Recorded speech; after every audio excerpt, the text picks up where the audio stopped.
Hi guys, my name is V and welcome to my book nook. So in today's video, I wanted to talk to you guys about the brand new Hunger Games book that just came out, Sunrise on the Reaping. So I just finished reading this book and I just wanted to talk to you guys about it. So get comfortable, grab a cup of coffee and let's get started. So I read the original Hunger Games trilogy when I was like 14 and I was just so obsessed with it. It just became like my entire personality for so long and it was just such an integral part of my reading. It was one of my favorite series. I think growing up it was like Percy Jackson, Harry Potter, and the Hunger Games was like really up there. Probably, I think for a while it was probably my favorite series. I did not read The Ballad of Songbirds and Snakes. I did watch the movie. I know it's a bit criminal to be saying that I watched the movie and didn't read the book, but I just wasn't. I kept saying I'm going to read it and then I just never got around to it. But when this book came up, I didn't even know there was a new book.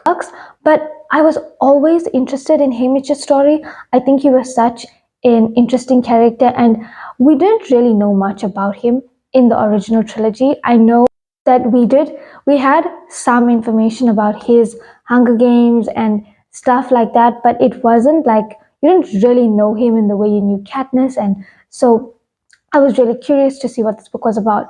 And the only thing I've been seeing is that people said it was really sad. And I was like, I don't understand how it can be so sad when we already know. So before going into this, if you haven't read the original trilogy, there will be spoilers for that in this video, but I'm not going to spoil anything in this book. I'll talk about my opinions and what I felt and how I felt about things. But I just feel like you were a Hunger Games fan. I enjoyed this book so much. I want you to experience that for yourself. So I don't want to spoil anything. If small stuff I accidentally do spoil, I'm sorry in advance. From the original trilogy, we already go into this book knowing that Haymitch won the second quarter quell, which was the 50th Hunger Games. And we know that there's a girl named Macy Lee, I think that's her name, Macy Lee, and she and Haymitch were like allies in the games, and she was the other girl from District 12. So we know that they were together and then she dies, and we know that he wins the games using the force field in the arena, and like an axe hits the other tribute, the last tribute with him, and then he ends up winning. And then we know that for some reason, the way he won was seen as like not acceptable way to win. So he ended up having his entire family killed. So we know this already, but we don't know who his family is. We don't know anything else. The premise of this book is following Haymitch's journey and what led him to being, joining the rebellion and where he got to today. In the second quarter quell, they double the number of tributes, right? So every district, instead of giving 2 people, they've given 4. So 2 girls, 2 boys from every district, which just means a whole lot more kids die. So in this book, we start with Haymitch on reaping day, and we follow him getting reaped, going through the games. And this book, so when I watched Ballad of Songbirds and Snakes, it was so different from the original trilogy. We followed a villain, we followed Snow, and his point of view and how he got to being who he was. But in this one, it kind of throws you back to that same feeling of when you read the original trilogy, because it had all those same feelings and it was just such a nostalgic read, because the games were there again, it's Reaping Day and all those things that you associated with Katniss and that trilogy, but it's completely new characters, completely new storyline. It throws you back into those same feelings as when you were, or well, when I was younger and read the series for the first time, and I thought that was so nice. So I was kind of worried, I was like, I don't see what this book is going to do that isn't going to feel repetitive, or what could happen that we don't already know. And I was so wrong. This book was this was a 5-star read. This book was a 5-star read for me. Enjoyed is the wrong word. I appreciated this book so much. It was so gut-wrenching, like genuinely had me sobbing sometimes. It was just so good. If you haven't read this and you were a Hunger Games fan, and if you were a Haymitch fan, if just read this book. You really have to. And I feel like if I had done a reread just before this, I might have appreciated it a little bit more because there were so many Easter eggs. For the most part, I did remember like a lot of the characters and stuff that were kind of brought up again, but I feel like there was probably a lot more subtle things that I didn't pick up on. But I still had a good reading experience with it, even though ask you how you are, you just have to say that you're fine. it was such a Really sad fine. You just book. can't get into it. I don't know what about it, but there's just something about this book that Hamish's story is sad, right? We know how it ends, but I didn't realize how much he's been through as a character till reading this book. So, if you want to go into this book without having any preconceived ideas, then maybe don't listen from here. I'm going to talk about some of the stuff that happened as subtly as I can.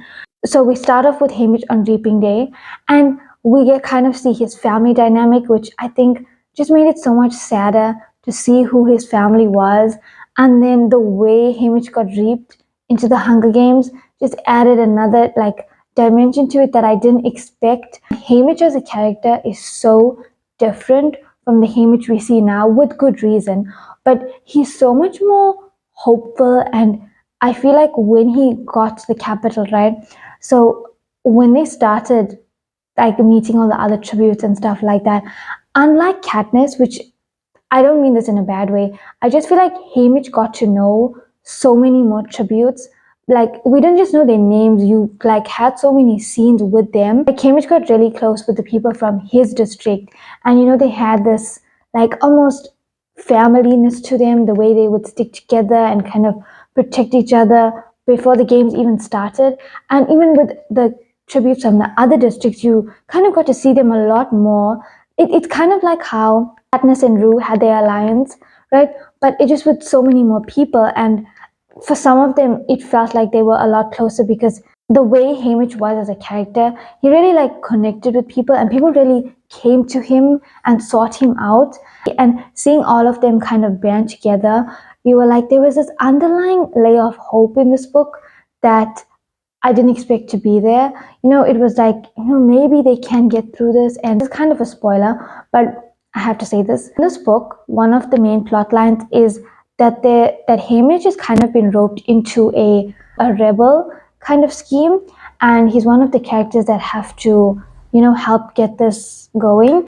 Seeing them really believe that this is going to work out and it's going to happen was just so sad because they were successful, then you wouldn't Katniss and their entire storyline would not be needed. And game started, even before that, it's already like you already know that things are not going to work out, and you're reading it anyway, like maybe something will be different even though it's not going to be different. Every time a character died, because there's only going to be one person who wins, right? We know Hamish is going to win. So every time a character died, it was just so sad because I feel like you got to know them a lot more. And the other thing was that how it affected Hamish, because he was so close to some of these characters. He saw them as like siblings in a sense. So many characters that I ended up really liking, like Macy Lee. She was such an interesting character, and there were so many characters that I wish we got a little bit more time with. But I know you can't see everybody, and I ended up just really not expecting to love a lot of the side characters, and they just ended up worming their way into your heart. And when they died, it was so sad. So there's a lot of themes, right, like about propaganda and controlling the narrative and all of those kind of things that she really delves into in this book a lot more than the main trilogy. But I'm not gonna get into that now because I can talk about this book for like 20 minutes more than that. It was just such a masterpiece of a book. The way, the emotional impact that this book had, the ending of this book was, oh my god.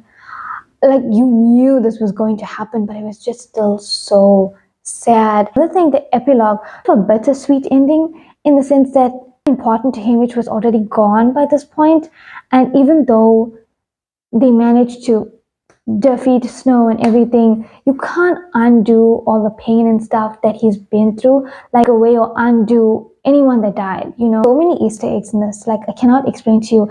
I feel like it gave you so much more context for the main story that you didn't know you needed. Like a lot of the background stuff that, because you're in Katniss's point of view, you have to just accept it because you're not going to get any more details because she doesn't get any more details. So you know what she knows. So this provided so much more backstory about a lot of other things and not just Haymitch, which I think was kind of important. If you haven't read it, please, please, please do.